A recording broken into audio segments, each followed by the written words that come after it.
চৌঠা এপ্রিল 1971। চৌঠা এপ্রিল সিলেট জেলার তেলিয়াপাড়া চা বাগানে ইস্ট বেঙ্গল রেজিমেন্টের বিদ্রোহী ইউনিটগুলির কমান্ডারগণ একত্রিত হন প্রতিরোধ যুদ্ধের সমস্যাবলী আলোচনা এবং সম্মিলিত কর্মপন্থা নির্ধারণের উদ্দেশ্যে।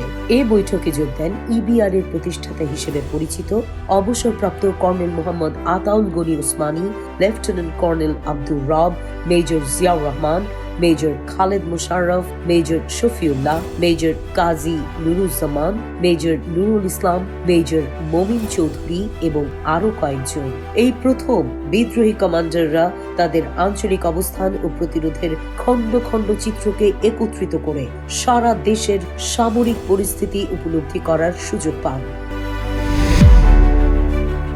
চৌঠা এপ্রিল 1977। ঘূর্ণি দুর্গত এলাকায় ঝটিকা সফর শেষে ঢাকায় ফিরে সরেজমিনে সমস্যা সমাধানে ও দুর্গতদের দ্রুত পুনর্বাসন নিশ্চিত করতে পদস্থ কর্মকর্তাদের অবিলম্বে ঘূর্ণি দুর্গত এলাকায় যাওয়ার আহ্বান জানান সেনাপ্রধান ও প্রধান সামরিক আইন প্রশাসক মেজর জেনারেল জিয়াউর রহমান।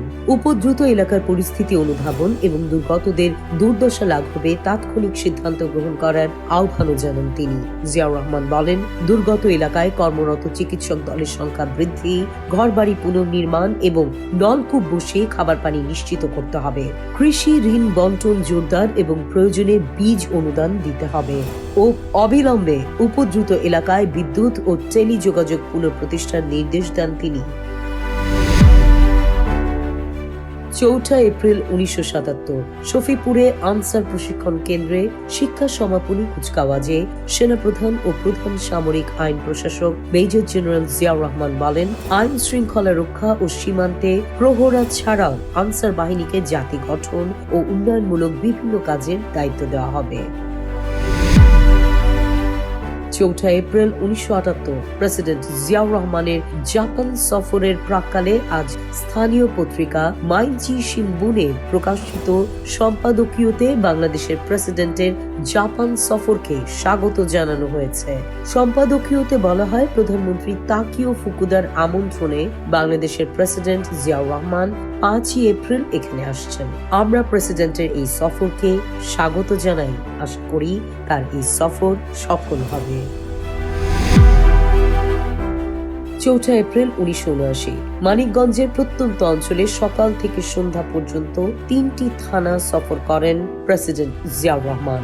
এ সময় তিনি বলেন, দ্বিতীয় জাতীয় সংসদের অধিবেশন মূলত জাতির জন্য এক বিরাট সৌভাগ্যের বিষয়। পুরোপুরিভাবে গণতন্ত্র পুনঃপ্রতিষ্ঠা এবং দেশের শান্তি ও অগ্রগতির জন্য সকলকে জাতীয় কর্তব্য সম্পাদনের জন্য আহ্বান জানান তিনি। প্রেসিডেন্ট বলেন, আমরা জাতি গঠন আন্দোলনের তৃতীয় পর্যায়ে রয়েছি। 3 বছর আগে আমরা এই আন্দোলনের সূচনা করেছিলাম। শান্তি, অগ্রগতি ও সমৃদ্ধির চূড়ান্ত লক্ষ্য অর্জনে সকলের সহযোগিতা কামনা করেন তিনি। চৌঠা এপ্রিল 1980। জামালপুর জেলার মালিঝিকান্দায় শেরপুর জেলার সাংগঠনিক জেলার নেতৃবৃন্দ ও গ্রাম পর্যায়ের কর্মীদের এক সম্মেলনে ভাষণ দানকালে জনগণকে স্বতঃস্ফূর্তভাবে দেশের বিশাল উন্নয়ন কর্মযজ্ঞে অংশগ্রহণের আহ্বান জানান প্রেসিডেন্ট জিয়াউর রহমান। তিনি বলেন, এর জন্য প্রয়োজন শান্তিপূর্ণ পরিবেশ। কাঙ্ক্ষিত পরিবেশ বজায় রাখতে না পারলে আমরা এই লক্ষ্য অর্জন করতে পারবো না। প্রেসিডেন্ট বলেন, নিজের পায়ে দাঁড়ানোর এটি উপযুক্ত সময়। যদি আমরা নিষ্ঠাবান হই, কঠোর পরিশ্রম করি, তাহলে অন্যের উপর নির্ভর না করেই আমরা সহজেই আমাদের ভাগ্য পরিবর্তন করতে পারি। চৌঠা এপ্রিল 1981। জেদ্দার গণমাধ্যমে আজ প্রকাশিত এক সাক্ষাৎকারে প্রেসিডেন্ট জিয়াউর রহমান বলেন, মরক্কোর আল কুদস কমিটির আসন্ন বৈঠকে আমি কিছু নতুন বক্তব্য রাখব। মরক্কোর বাদশাহ হাসানের নেতৃত্বে 12টি ইসলামী রাষ্ট্রের পররাষ্ট্র মন্ত্রী ও ওআইসির মহাসচিব হাবিব সাত্তির সমন্বয়ে গঠিত কমিটির বৈঠকে এ মাসের শেষ দিকে রাবাতে অনুষ্ঠিত হওয়ার কথা রয়েছে। সাক্ষাৎকারে ইসলামিক রাষ্ট্র, আরব দেশ ও দক্ষিণ পূর্ব এশীয় দেশসমূহের মধ্যে অর্থনৈতিক ও সামাজিক ক্ষেত্রে আরো সহযোগিতার আহ্বান জানান প্রেসিডেন্ট জিয়া।